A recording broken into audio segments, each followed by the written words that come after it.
आपको इतना ही करना है मेरे भाई मेरी बहन। इस प्रार्थना में भाग लेते समय विश्वास के साथ, दृढ़ विश्वास के साथ भाग लेना। पवित्र आत्मा का आह्वान कीजिए, पवित्र आत्मा से प्रार्थना कीजिए, पवित्र आत्मा मेरे हृदय में आइए, मेरे मन में आइए, मुझे आलोकित करने के लिए, मेरी बुद्धि को प्रकाशित करने के लिए, मेरे हृदय को हल्का करने के लिए, मेरे परिवार में शांति लाने के लिए आइए। पवित्र आत्मा, पवित्र आत्मा शांति का आत्मा है, पवित्र आत्मा प्रेम का आत्मा है, पवित्र आत्मा शक्ति का आत्मा है, प्रज्ञा और सत्य का आत्मा है। उस पवित्र आत्मा को आप पर, आपके परिवार पर उतरने दीजिए। समय जितने भाई बहन इस समय सत्संग में भाग ले रहे हैं उन सब पर उतरने दीजिए। अपने दोनों हाथों को खुला रखिए, आंखें बंद कीजिए, पवित्र आत्मा का आह्वान कीजिए। हमारे भाई बहन के साथ मिलकर उस गीत में एक हो जाइए और पवित्र आत्मा को आह्वान कीजिए, पुकारिए, बोलिए पवित्र आत्मा आइए मेरे जीवन में, मेरे परिवार के जीवन में, इस सभा में आइए, चमत्कार और चिन्ह प्रकट करने के लिए आइए। पवित्र आत्मा का आह्वान कीजिए इस समय।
आंखें बंद रखिए,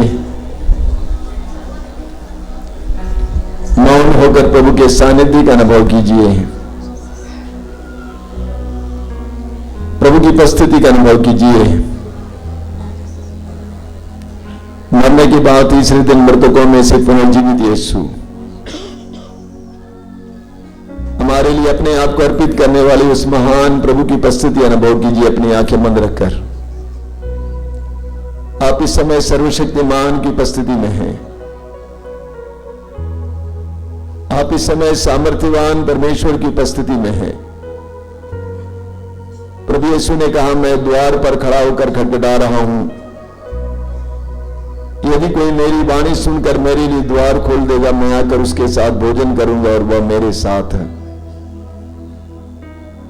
कितने बड़े सौभाग्य की बात है, कितनी महान प्रतिज्ञा है। अपने हृदय के द्वार को समय प्रभु के लिए खोलिए। अपने हृदय के द्वार को समय प्रभु के लिए खोलिए। अपने मन ही मन में प्रभु से कहिए कि आइए प्रभु, मेरे जीवन में आइए, मेरे परिवार में आइए।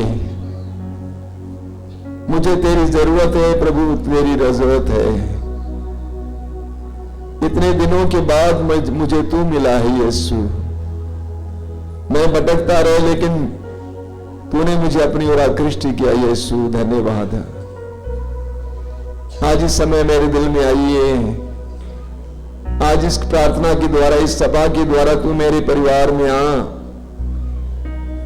मेरे जीवन के हर प्रकार की बुराई के बंधन को तोड़ने के लिए, मेरे जीवन की हर प्रकार की चिंता को मुझे मुक्त करने के लिए आइए प्रभु यीशु मेरे जीवन में। तो जक्कैबुस के घर में प्रवेश किया और घोषित किया, आज इस घर में मुक्ति आई है। मेरे घर में भी आना यीशु और ये घोषित करना, आज इस घर में मुक्ति आई है, मुझे चाहिए चाहिए चाहिए। मेरे परिवार को मुक्ति की आवश्यकता है, मेरे जीवन में मुक्ति की आवश्यकता है। मैं परेशान रहता हूं, बेचैन रहता हूं, सब कुछ गड़बड़ चल रहा है, कोई सही नहीं चल रहा है यीशु। तूने कहा जो मेरे पास आता मैं उसे कभी नहीं ठुकराऊंगा, जो मेरे पास आता है मैं उसे कभी नहीं ठुकराऊंगा। हाँ यीशु, मैं तेरे पास आया हूं इस विश्वास के साथ कि तू मुझे नहीं ठुकराएगा। मेरे हृदय के अंदर में जो कुछ हो रहा है तू उसको जानता है, एक एक बात को तू जानता है यीशु। मेरी आवश्यकताओं को तू जानता है यीशु। आइए मेरे जीवन में, आइए प्रभु मेरे जीवन में। तेरी आराधना, तेरी स्तुति, तेरी महिमा हो। तेरी आराधना, तेरी स्तुति, महिमा, तेरी आराधना हो। आइए यीशु, आइए मेरे जीवन में, आइए मेरी परिस्थितियों में, आइए।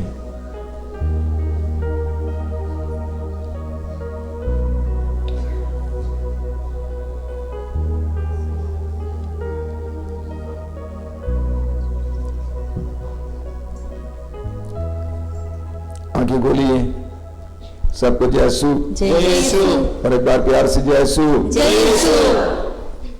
मैं प्रभु को धन्यवाद देता हूं कि इस 40 के पहले क्रूस यात्रा में इतनी अच्छी संख्या में भाई बहन आए हुए हैं।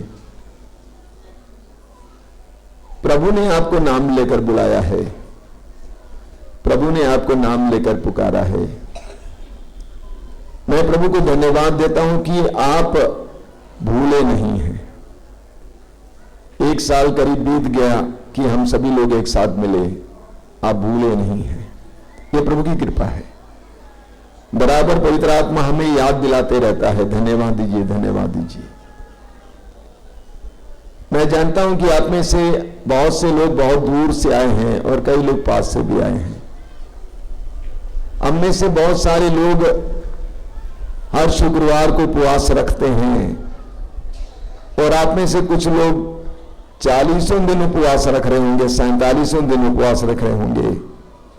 उपवास का बहुत बड़ा महत्व है। मार्कुस के समाचार के अध्याय 9 में हम पाते हैं कि प्रभु यीशु के शिष्यों के पास कुछ लोगों ने एक अवधूतग्रस्त व्यक्ति को ले आया और शिष्य उसको हटा नहीं पाए, तो अंत में उसका पिता उसको यीशु के पास ले आया और कहा कि मैं आपके शिष्यों के पास लेके आया था, लेकिन वे कुछ नहीं कर सके, आप कुछ कर सके तो कुछ करें। तो प्रभु ने उससे कहा कि क्या कहा आपने, आप कुछ कर सके? विश्वास करने वालों के लिए सब कुछ संभव है। और प्रभु ने उसको अवधूत से छुटकारा दिया। शिष्यों को बहुत बुरा लगा। घर पहुंचने पर शिष्यों ने प्रभु से पूछा, प्रभु हम लोग क्यों नहीं निकाल पाए? तो प्रभु ने कहा, इस जाति के अवधूत बिना उपवास और प्रार्थना के नहीं निकाला जा सकता है। उपवास और प्रार्थना के सिवाय दूसरा कोई उपाय नहीं है कि इस तरह के लोग हटाए जाएं। तो उपवास का बहुत बड़ा महत्व है। अब निर्गमन ग्रंथ में पढ़ते हैं मूसा के बारे में, उसके अध्याय 34 वाक्य 28 और 29 में मूसा ने 40 दिन और 40 रात सीनाई पर्वत पर बिना खाए पिए बिताया। 40 दिन और 40 रात। मैं जानता हूं आप में से कई लोग 40 दिन उपवास करने वाले हैं, लेकिन 40 दिन और 40 रात उपवास करना यानी 40 दिन कुछ नहीं खाना दिन रात। और मूसा बहुत थक गया था, लेकिन अगले वचन में लिखा हुआ है 28 में लिखा हुआ कि मूसा ने 40 दिन और 40 रात उपवास और प्रार्थना में बिताया। अब 29 में क्या लिखा हुआ? 29 में लिखा हुआ है जब मूसा पहाड़ पर से नीचे उतर आ रहा था, उसे नहीं मालूम था कि ईश्वर से बातचीत करने के कारण उसका चेहरा चमक रहा था।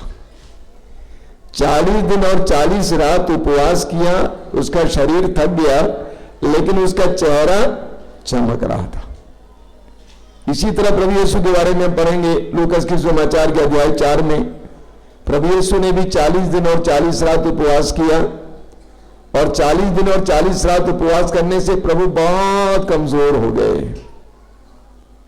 लेकिन उसी अध्याय के लूकास अध्याय 4 वाक्य 14 में हम पढ़ेंगे, उसी अध्याय के वाक्य 14 में कि प्रभु यीशु पवित्र आत्मा के सामर्थ्य से भर गए और गलीलिया पहुंच गए, वहां से अपना कार्य शुरू किए।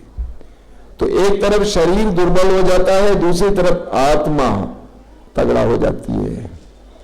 तो ये 40 हमारे लिए शरीर को तपाने और आत्मा को चमकाने का समय है। आत्मा को चमकाने के लिए कभी कभी शरीर तो तपाना पड़ता है। जब शरीर बहुत ज्यादा चमकता है, इसका मतलब आत्मा उतना चमकता नहीं है।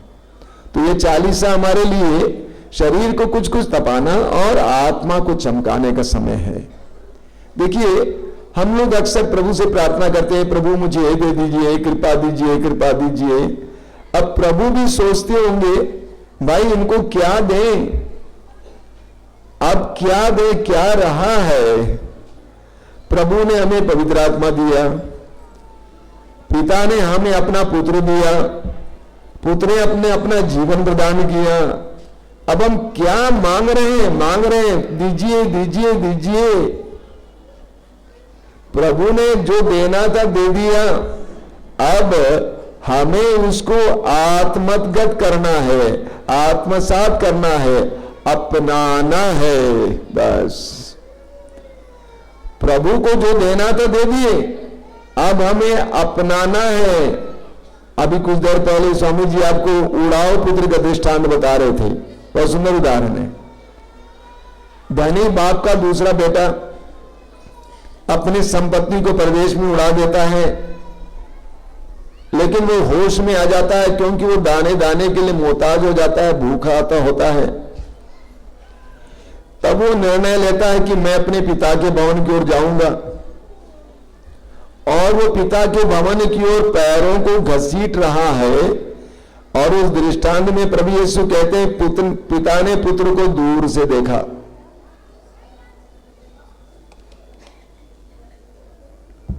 और वो पुत्र की ओर दौड़ पड़ा, पुत्र को अपने कलेजे से लगाया, पुत्र के लिए अंगूठी, जूते, चप्पल, कपड़े, भोज के प्रबंध किए।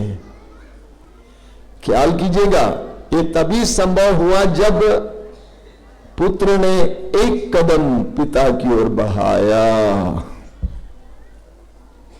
भूलिएगा मत, मांगते रहने से होता नहीं है।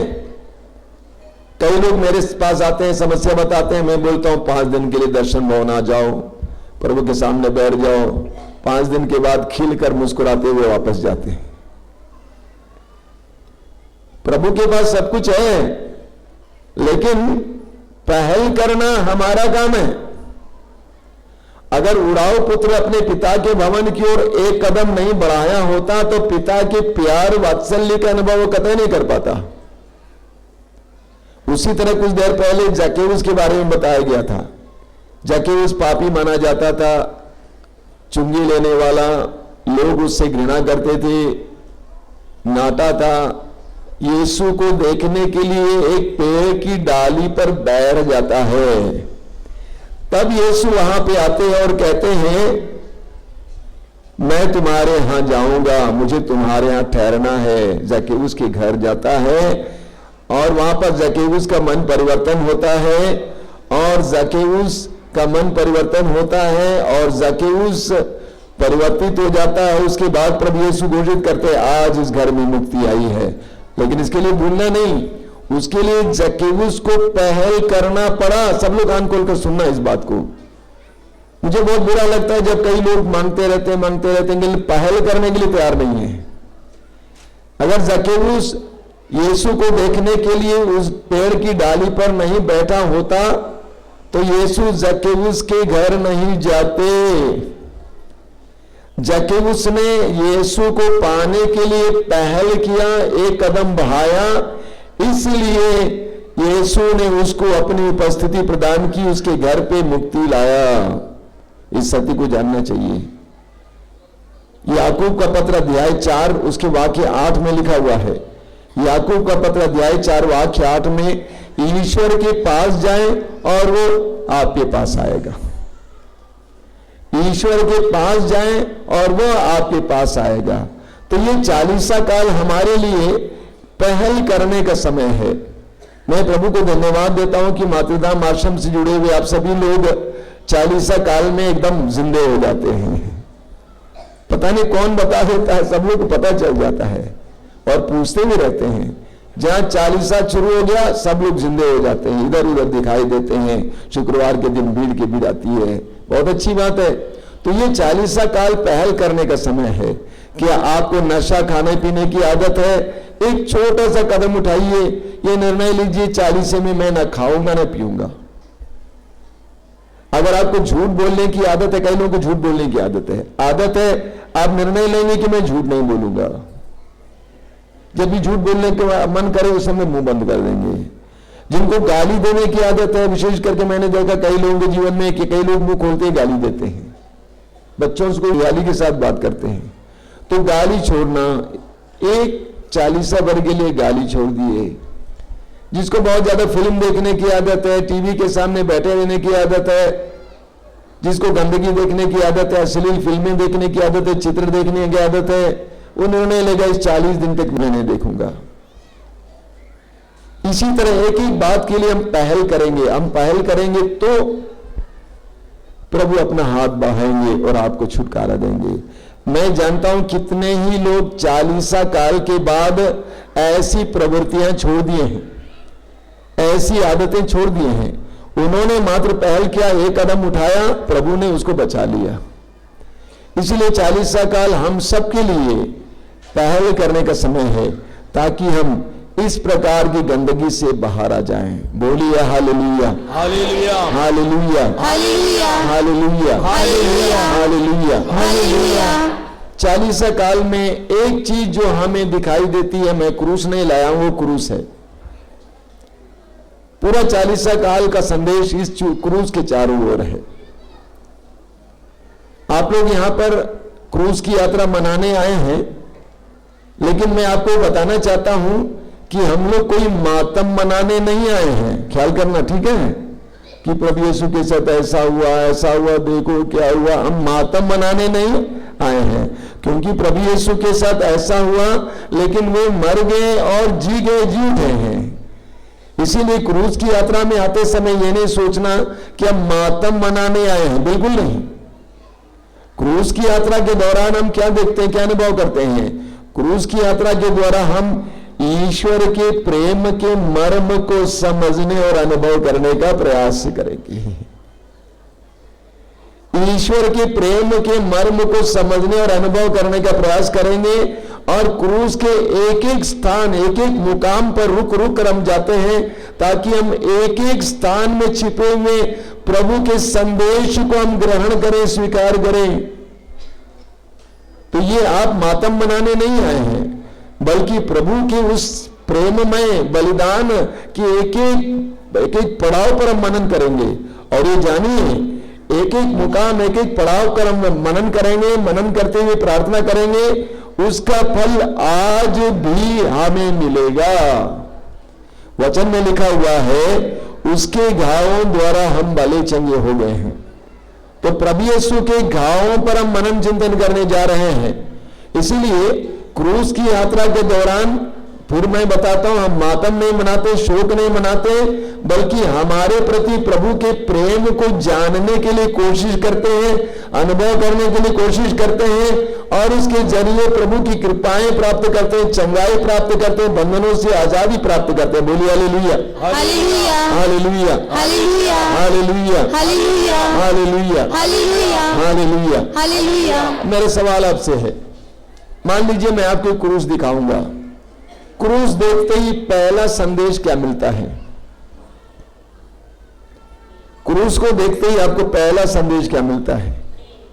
प्रेम। कौन सा प्रेम? ईश्वर का प्रेम। क्रूस हमें प्रेम का संदेश देता है। यूहन्ना का पहला पत्र अध्याय 3 वाक्य 1 में लिखा हुआ है, यूहन्ना कहता है, देखो पिता ने हमें कितना प्यार किया। यही क्रूस का संदेश है। देखो पिता ने हमें कितना प्यार किया। अब जब यूहन्ना इस बात को कहते हैं, इस सत्य को जानना चाहिए कि प्रभु यीशु के 12 मुख्य शिष्य थे जिनको वे प्रेरित कहते थे। इन प्रेरितों में एकमात्र व्यक्ति जो प्रभु के क्रूस पे खड़ा था वो था यूहन्ना। बाकी लोग प्रभु को छोड़ के भाग गए थे। एकमात्र यूहन्ना वहां मां मरियम और अन्य नारियों के साथ खड़ा था, और यूहन्ना ने देखा कि प्रभु यीशु क्रूस ढोकर कलवारी पहाड़ की ओर कैसे चल दिए, उनके साथ क्या व्यवहार हुआ, क्रूस पर यीशु कैसे तड़प तड़प कर मरे, उनके मुंह से क्या क्या शब्द निकले। इन सारी घटनाओं को यूहन्ना ने, अकेले यूहन्ना ने, अन्य शिष्यों ने नहीं देखा, अकेले यूहन्ना ने ये सब देखा।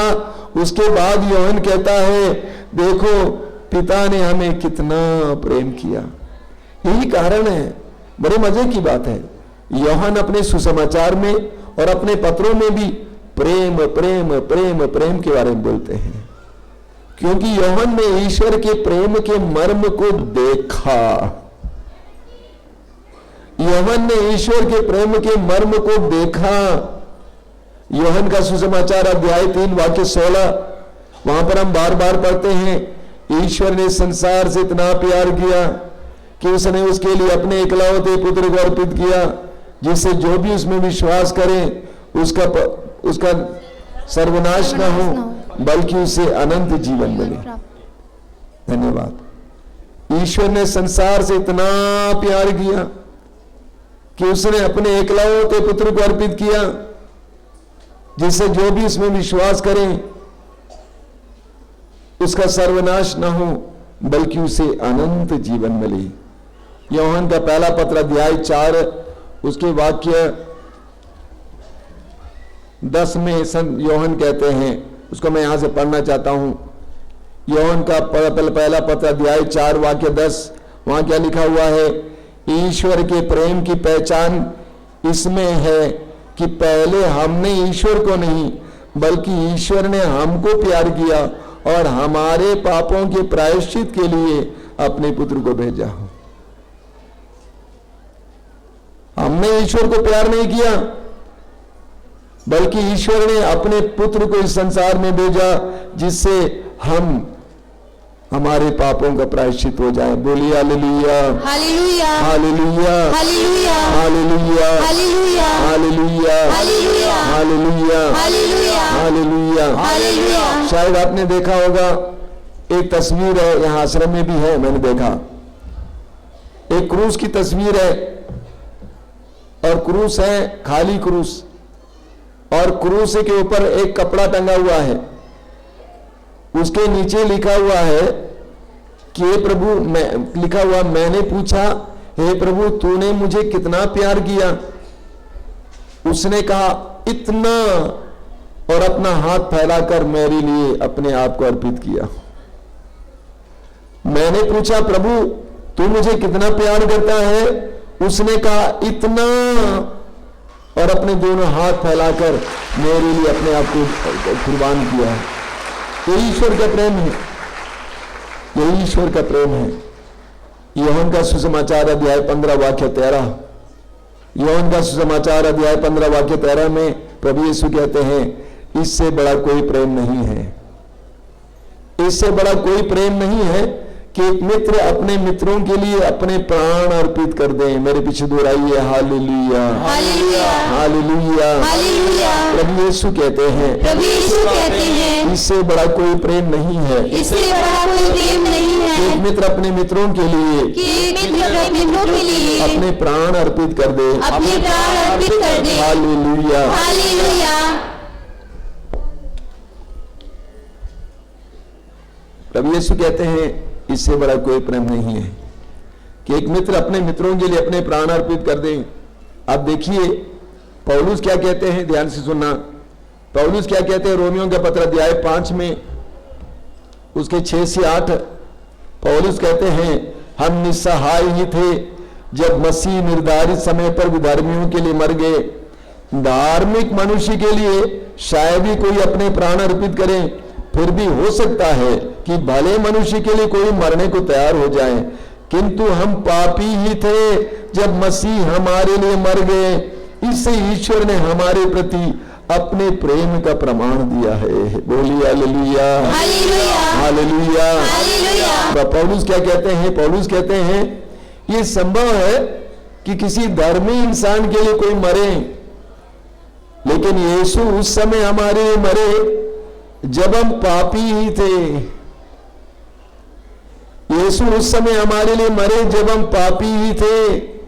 अधर्मियों के लिए यीशु ने अपने आप को अर्पित किया।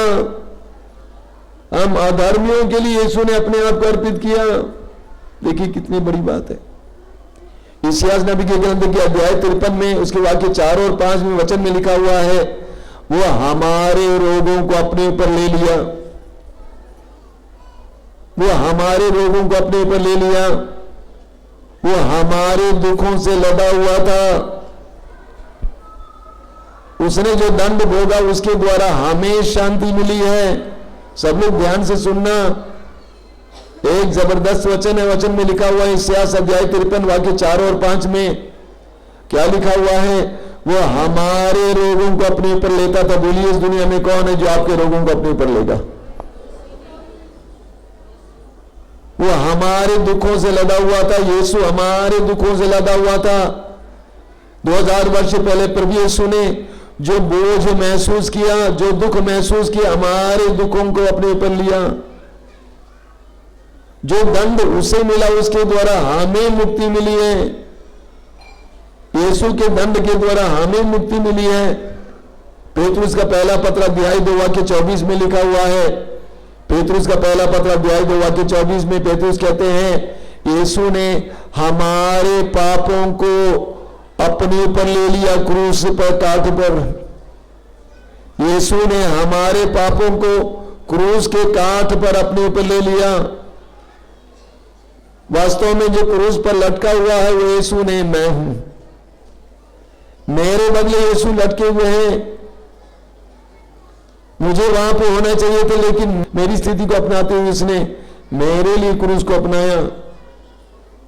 कुरिन्थियों का दूसरा पत्र अध्याय 5 वाक्य 21 में लिखा हुआ है। कुरिन्थियों का दूसरा पत्र अध्याय 5 वाक्य 21, वहां पे क्या लिखा हुआ है? वहां पे लिखा हुआ है, यीशु का कोई पाप नहीं था, वो निर्दोष था। यीशु का कोई पाप नहीं था, वो निर्दोष था, लेकिन हमारे पापों के लिए वह पाप का भागी बना। हमारे लिए, हमारे कल्याण के लिए वो पाप का भागी बना। यीशु का कोई दोष नहीं था।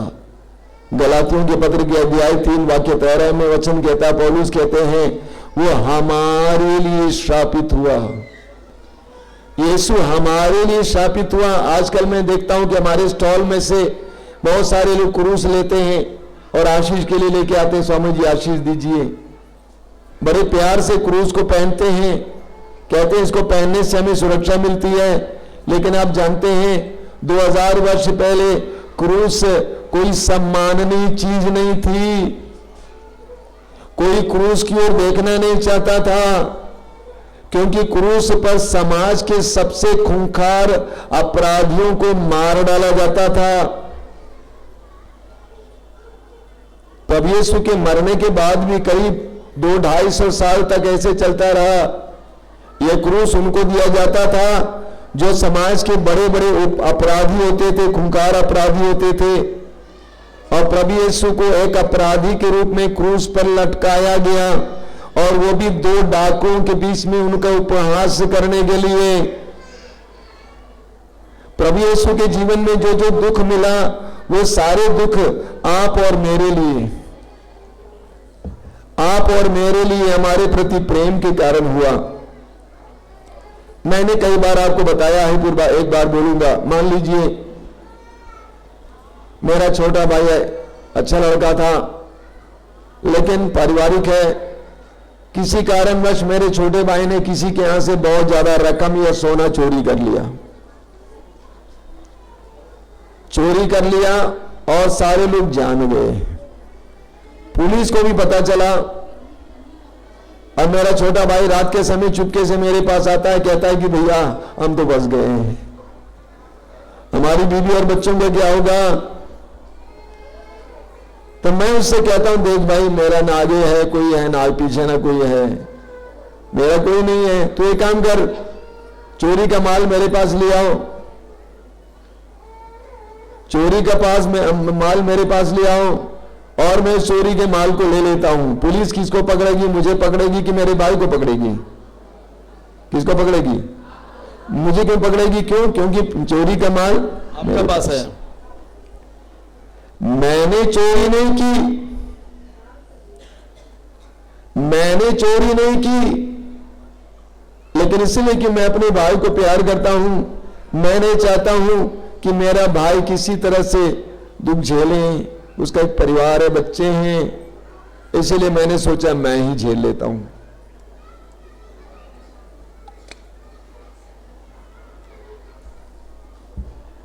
मैंने पाप नहीं किया, मैंने अपराध नहीं किया, मैंने चोरी नहीं की, लेकिन मेरे भाई के प्रति प्रेम के कारण मैं चोर बन गया, स्वीकार कर लिया। 2000 वर्ष पहले यही हुआ। पौलुस कहते हैं पहला दूसरा अध्याय 5 वाक्य के, उसका कोई पाप नहीं था, लेकिन हमारे कल्याण के लिए वो पाप का भागी बना। तो ये क्रूस ईश्वर के प्रेम का चिन्ह है, ये क्रूस ईश्वर के प्रेम का चिन्ह है। जब भी इस क्रूस को देखेंगे तुरंत उस महान प्रेम को याद करना। इस दुनिया में कोई आपको एक बोतल खून देने को भी डरते हैं बहुत सारे लोग, एक बोतल खून तक देने को तैयार नहीं है, लेकिन प्रभु यीशु ने हमारे लिए अपने आप को अर्पित किया।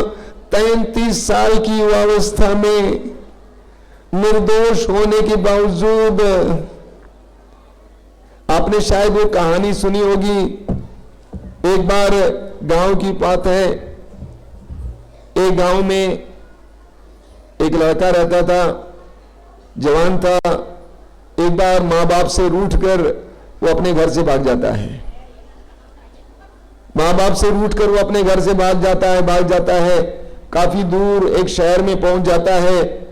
वहां शहर में जीने भर के लिए वो कुछ काम करने लगता है। एक होटल में काम करता है, खाना ले आने वाला लड़का, बर्तन मांजने वाला लड़का। उसी गांव के एक आदमी उस शहर में पहुंच जाता है और संयोगवश उसी होटल में पहुंच जाता खाना खाने के लिए। बैठ गया तो खाना लेकर कौन आया? अपने गांव का वो लड़का। कहा कि बेटा तू यहां, अरे तेरी माँ तो परेशान है, बाप तेरे लिए परेशान है, रो रहे हैं। जब से तू घर छोड़ा उस दिन से तुम्हारी माँ तो बीमार पड़ी हुई है, चल ना बेटा चल। उसने कहा मैं नहीं जाऊंगा, मैं जानता हूं कि मेरे माँ बाप मुझे नहीं चाहते हैं, क्यों उन्होंने मुझे घर से भागने दिया। लेकिन ये आदमी उसको छोड़ने को तैयार नहीं था। कहा कि नहीं बेटे, तुम्हारे माँ बाप तुम्हें चाहते हैं, जब से तू क्या अखबारों में डालते हैं और तुम्हारी माँ बीमार पड़ी हुई है, प्लीज बेटा वापस आओ ना। उसने कहा कि अंकल ऐसा करो, मैं फलाने दिन आऊंगा, मैं बस से आऊंगा, मेरे पिताजी से कहना कि यदि आप मुझे वापस चाहते हैं तो सड़क के किनारे, उसका घर सड़क के किनारे था, सड़क के किनारे जो आम का पेड़ है, उस आम के पेड़ पर एक सफेद रुमाल टांग देना। उस सफेद रुमाल को मैं देखूंगा तो मैं विश्वास करूंगा कि मेरे पिताजी मुझे घर वापस चाहते हैं। दिन आया, तारीख आया, लड़का बस में बैठा हुआ है, बस जा रही है। दुर्भाग्यवश तब तक घर के सामने इधर उधर मकान आ गया, लड़का पहचान नहीं पाया। अगले चौराहे तक पहुंच गया तो सोचता है कि अरे घर तो पीछे छूट गया।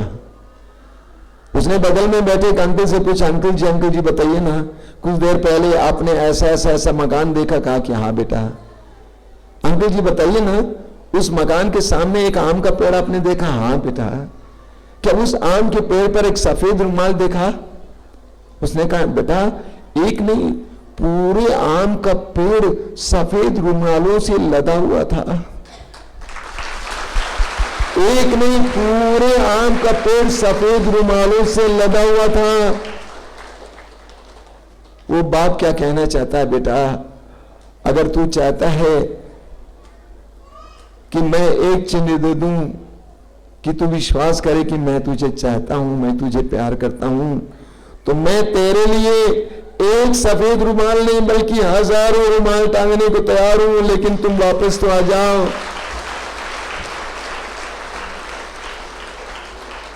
यही है। प्रभु कहते हैं कि तू विश्वास नहीं करता ना कि मैं प्यार हूं, तू विश्वास नहीं करता कि मैं तुझे प्यार करता हूं। अगर तू विश्वास नहीं करता है तो देख कलवारी पहाड़ की ओर, उस क्रूस की ओर देख मैंने वहां पे क्या करके दिखाया। बोल इस दुनिया में कोई इंसान ऐसा है जो इस तरह तेरे लिए करके दिखाएगा? क्रूस की ओर देख, ताकि तू विश्वास करे कि मैं तुझको प्यार करता हूं, तू घर वापस आ जाओ वापस। इसको देख, आई लव यू, मैं तुमको प्यार करता हूं, इसीलिए मैंने किया। नाटक नहीं है, ये सच्चाई है। ये ईश्वर का सबसे बड़ा प्रेम का चिन्ह है। ये ईश्वर का सबसे बड़ा प्रेम का चिन्ह है। इस दुनिया की सबसे बड़ी प्रेम कहानी दुख में लिखी गई। इस दुनिया की सबसे बड़ी प्रेम कहानी दुख में लिखी गई, और अगर इस कहानी को समझना है तो दुख को सहना होगा। जो दुख का मर्म नहीं जानता है वो इस प्रेम को नहीं समझ पाएगा। कई साल पहले एक फिल्म निकली थी, वो फिल्म, उसका शीर्षक है द पैशन, दुख भोग। ये प्रभु यीशु के दुख भोग के बारे में फिल्म थी, और वो फिल्म आरामेक में बनाई गई थी। आरामेक प्रभु यीशु की अपनी भाषा थी।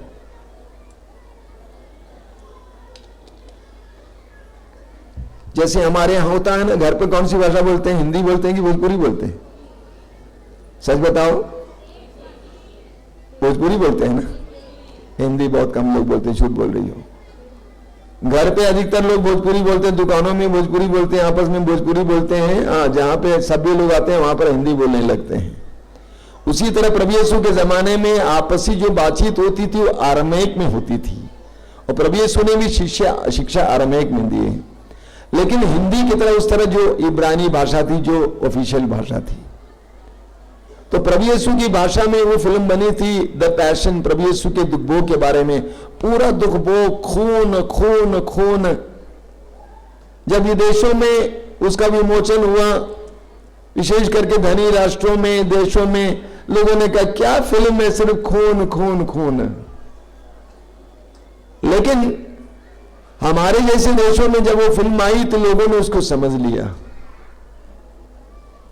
आप जानते हैं, आप सोचते हैं, कभी सोचे हैं इस मातृधाम आश्रम में 40 में इतने ज्यादा लोग क्यों आते हैं? उसके लिए कारण है। प्रभु यीशु के दुखों के बारे में मनन चिंतन करने के लिए क्यों इतने सारे लोग आते हैं? क्योंकि हमारे जीवन में भी दुख है। जिस समय आपके अंदर से दुख मिट जाएगा, आप टाट से सांसारिक जीवन जीने लगेंगे, तो बोलेंगे हाँ क्या जरूरत है भाई क्रूस यात्रा वगैरह। हमारे अंदर भी दुख है, हम लोग दुख का मर्म जानते हैं, इसलिए प्रभु के प्रेम का मर्म हम लोग जान पाते हैं। तो इसके लिए तालियां बजाइए। हालेलुया।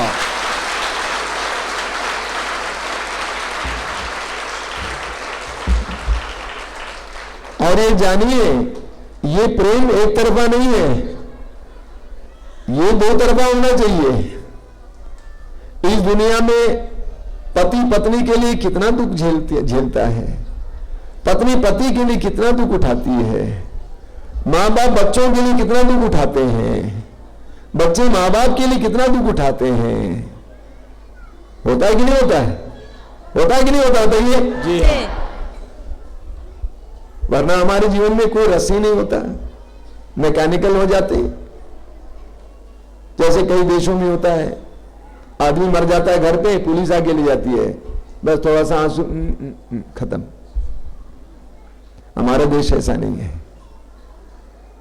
हम एक दूसरे के दुख झेलते हैं। उसी तरह ईश्वर ने अपना प्रेम दुख के द्वारा प्रकट किया, तो हमें भी ईश्वर के प्रति अपना प्रेम कैसे प्रकट करना है?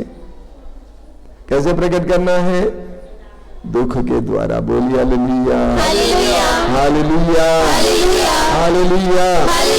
प्रकाशना ग्रंथ अध्याय 3 वाक्य 19 में लिखा हुआ है, जिसको मैं प्यार करता हूं उसे मैं डांटता और दंड भी देता हूं। जिसको मैं प्यार करता हूं उसे मैं डांटता और दंड भी देता हूं। ये जानिएगा, अगर आप प्रभु आपको ज्यादा प्यार करने लगेंगे तो गड़बड़ हो जाएगा, आपको दुख मिलने लगेगा। बहुत से बड़े बड़े संत हैं, जिसका नाम है संत फ्रांसिस असीसी, संत पादरी पियो, और भी बहुत सारे लोग, संत तेरेसा, जिनको प्रभु यीशु के 5 घाव पूरा मिलता था, आर पार। वे लोग दुख में तड़पते थे, वेदना में तड़पते थे, बाद में क्लियर हो जाता था। एक बहन जी है जिसको इसी तरह से अनुभव मिला। एक बार एक फादर जी उनके यहां गए, तो बहन जी ने कहा कि फादर, इन दिनों मुझे दुख नहीं मिलता है, तो मैं प्रभु से पूछती हूं क्या आप मुझे प्यार नहीं करते? क्या आप मुझे प्यार नहीं करते? ईश्वर ने हमारे प्रति अपना प्रेम दुख के द्वारा प्रकट किया, और कभी कभी प्रभु हमें उस प्रेम में सहभागी होने के लिए दुख देते हैं। उस दुख के स्वीकार करते हुए, प्रेम से ग्रहण करते हुए, हम उस प्रेम के मर्म को समझ पाते हैं। बोलिए हालेलुया, हालेलुया, हालेलुया, हालेलुया। बगल में संत अल्फोंसा की तस्वीर रखी गई है। संत अल्फोंसा कम से कम मैं सोचता हूं कि 20 साल तक, 18-20 साल तक दुख में जीवन जी, लेकिन संत बन गई। ये जो क्रूस और यात्रा है, ये जो क्रूस है, ईश्वर का हमारे प्रति प्रेम का सबसे बड़ा प्रमाण चिन्ह है। बोलिए हालेलुया, हालेलुया। उसी तरह ईश्वर ने हमसे प्रेम किया, और ईश्वर के प्रेम का मर्म हम तभी समझ पाएंगे जब हम जीवन के दुखों को प्रेम का चिन्ह समझकर ग्रहण करेंगे, और उसके लिए प्रभु को धन्यवाद देंगे। Hallelujah, hallelujah, hallelujah, hallelujah, hallelujah, hallelujah, hallelujah, hallelujah. अपने दोनों हाथों को खुला रखिए, आंखें बंद रखिए। धन्यवाद जिन पलों के लिए। आंखें बंद रखिए, दोनों हाथों को खुला रखिए। धन्यवाद जिन पलों के लिए। इस पहले क्रूस की यात्रा में प्रभु ने हमें अपने पवित्र वचन के द्वारा समझाया है। देख, मैंने तुमको कितना प्रेम किया, मैंने अपने आप को तेरे लिए समर्पित किया, अर्पित किया।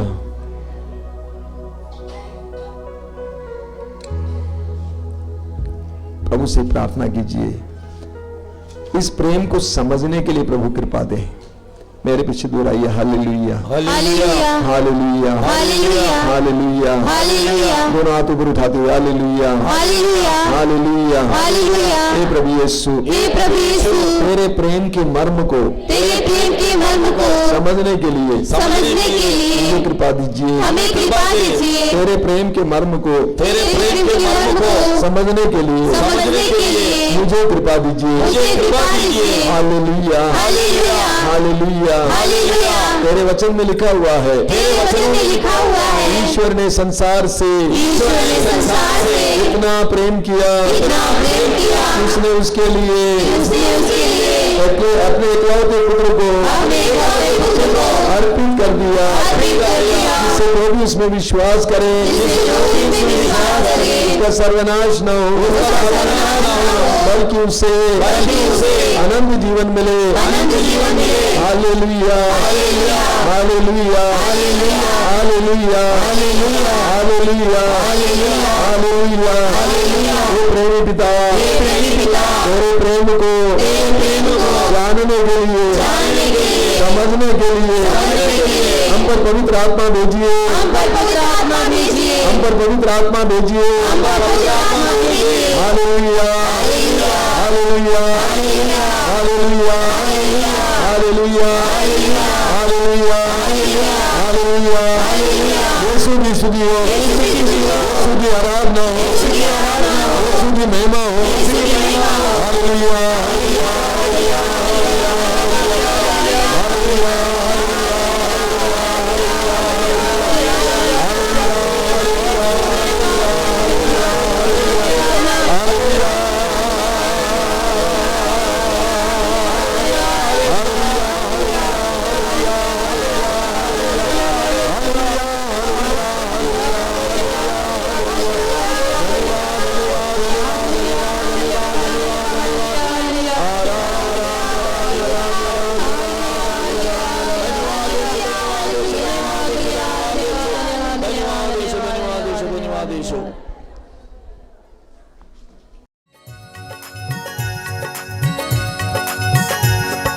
राजाओं का राजा यीशु हालेलुया, प्रभुओं का प्रभु यीशु हालेलुया। राजाओं का राजा यीशु हालेलुया, प्रभुओं का प्रभु यीशु हालेलुया। राजाओं का राजा यीशु हालेलुया, प्रभुओं का प्रभु यीशु हालेलुया। राजाओं का राजा यीशु हालेलुया, प्रभुओं का प्रभु यीशु हालेलुया। जीवन देने वाला यीशु हालेलुया, जीवन देने वाला यीशु हालेलुया, जीवन देने वाला यीशु हालेलुया। जीवन देने वाला यीशु हालेलुया, मुक्ति देने वाला यीशु हालेलुया। मुक्ति देने वाला यीशु एक हालेलुया। साथ मिलके, राजाओं का राजा यीशु हालेलुया, प्रभुओं का प्रभु यीशु हालेलुया। राजाओं का राजा यीशु हालेलुया, प्रभुओं का प्रभु यीशु हालेलुया। शांति देने वाला यीशु हालेलुया, शांति देने वाला यीशु हालेलुया, शांति देने वाला यीशु हालेलुया। गाएं, शांति देने वाला यीशु हालेलुया, शक्ति देने वाला यीशु हालेलुया। शक्ति देने वाला यीशु हालेलुया। एक साथ मिलके, राजाओं का राजा यीशु हालेलुया, बड़ी खुशी के साथ प्रभुओं का प्रभु यीशु हालेलुया। प्रभु यीशु हमारे बीच में आ रहे हैं। राजाओं का राजा यीशु हालेलुया, प्रभुओं का प्रभु यीशु हालेलुया। ऊंची आवाज में गाकर स्वागत करें। राजाओं का राजा यीशु हालेलुया, प्रभुओं का प्रभु यीशु हालेलुया। चंगा करने वाला यीशु हालेलुया, चंगा करने वाला यीशु हालेलुया, चंगा करने वाला यीशु